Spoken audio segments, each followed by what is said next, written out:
Good morning to all of you. Welcome to Legal Matters by Sai Babu Sunkara. Jurisprudence, I think class number 4.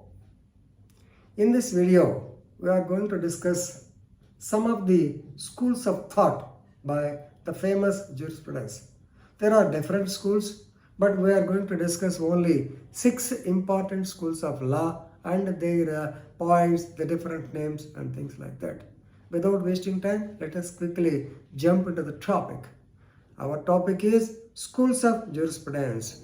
We are going to discuss 6 types of schools. Number 1, we are coming time to time. Analytical school. Later, we'll come to the historical school. In the middle, we are studying the philosophical school. Then we are move on to sociological school.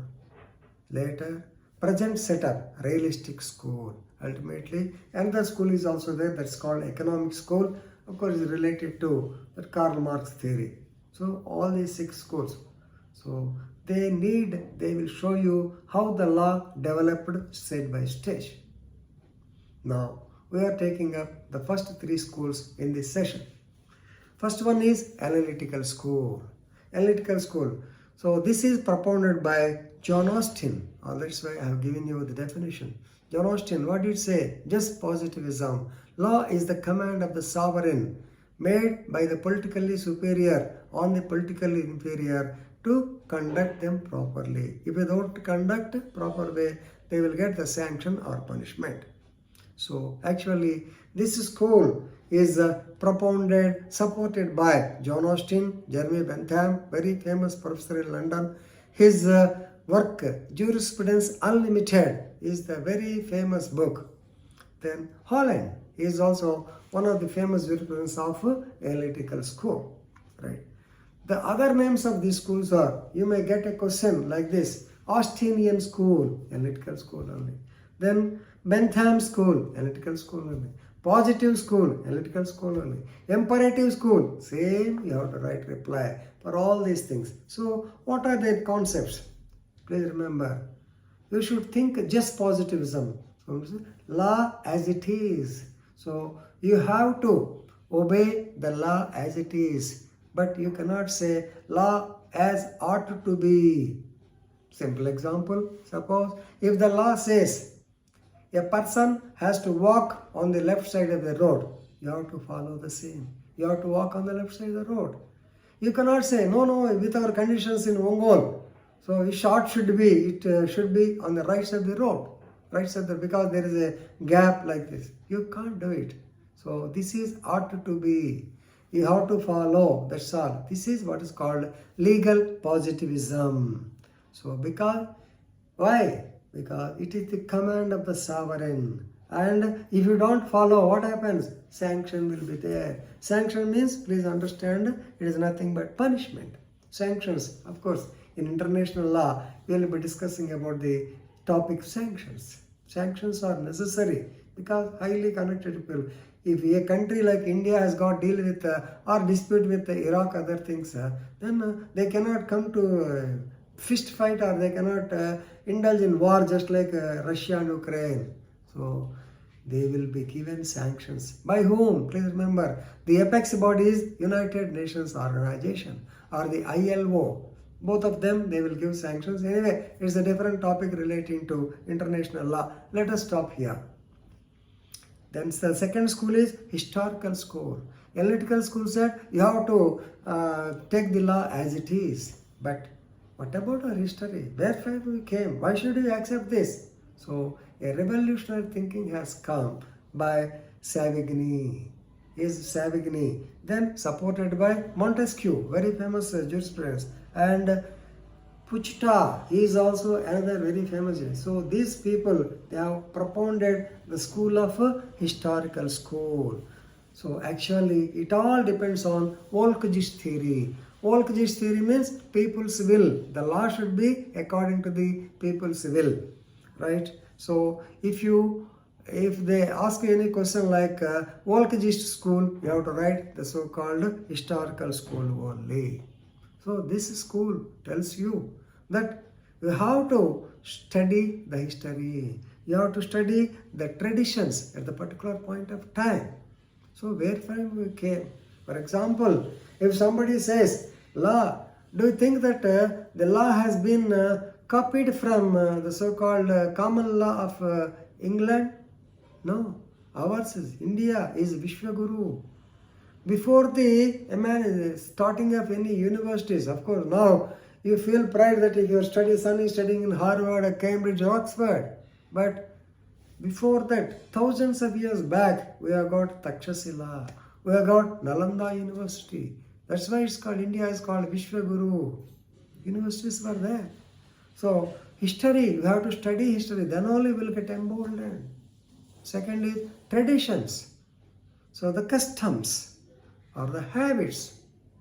And please remember, at the time, religion was also dominant.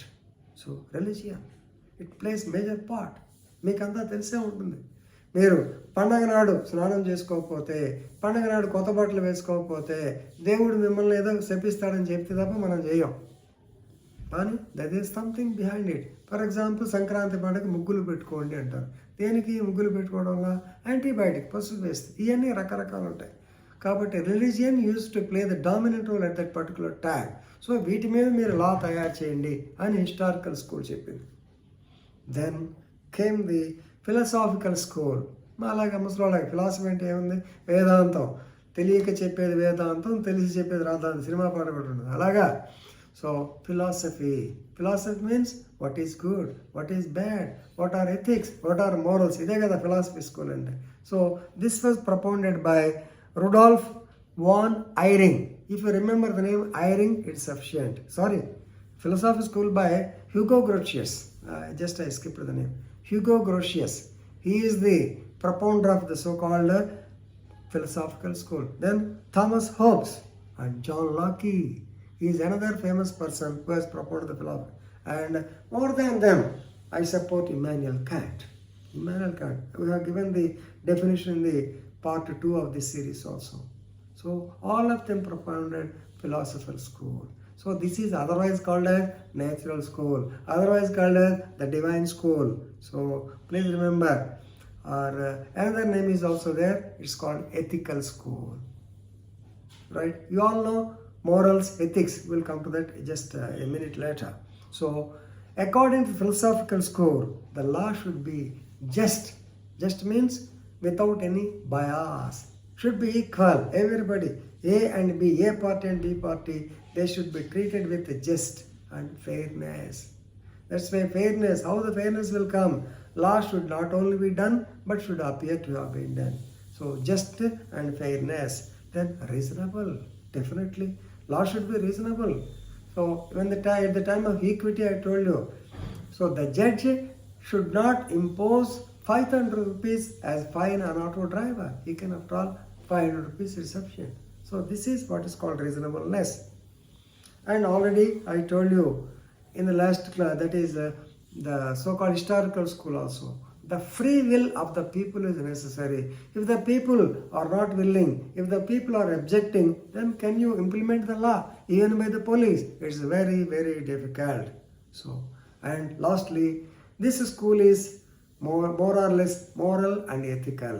What are the moral principles? We all know. So what is the purpose of morality? To see that the society does not go in a wrong way. Of course, we were lucky enough because we called old people. Ammamma, Nayanamma, Tata వీళ్ళంతా మాకుండి ఇది మంచి ఇది అని చెప్పేవాడు. They are ethics. ఎదుటి వాడికి అన్యాయం చేయడము, ఎప్పుడు సత్యమనే మాట్లాడము, కోపడు, ఇవన్నీ ఎథిక్స్. మోరల్స్ ఇవన్నీ. అలాగే what are ethics? Ethics are nothing but the morals in a profession. When you are an advocate గా మీ యొక్క ఎథిక్స్ ఏమిటి? Since you have taken up the legal profession, మీరు ఒక కేసు తీసుకొని మీ తమ్ముడు పేరుతో వేరే ఆపోజిట్ పార్టీ కేసు తీసుకోకూడదు. అలాగే you cannot argue in your relatives case, మీ చుట్టాల కేసు మీరు చేయడానికి లేదు. అలాగే మీరు అవతల పార్టీతో కొల్యూడ్ అవ్వడానికి లేదు. అలాగే మీ పార్టీకి అబద్ధాలు చెప్పడానికి లేదు. మీకు ఆ సందర్భంలో చెప్తాను, ఎథిక్స్లో చెప్తాను. ఎందుకంటే ఇక్కడ కేసు డిస్పోజ్ అయిపోయి ఉంటుంది, కానీ ఇంకా వాయిదా ఉంది, ఇంకా ఆ వాయిదా డబ్బులు తెమ్మని లాయర్లు బోల్డ్ మంది ఉన్నారు. సో ఇలా చెప్పుకుంటే చాలా అవుతుంది. నేనే This is the difference between ethics and morals. So philosophical school is more or less an ethical school, natural school, divine school. So these three schools, they have got their own thoughts. We'll stop here. In the next video, we are going to discuss the other schools. Thank you very much.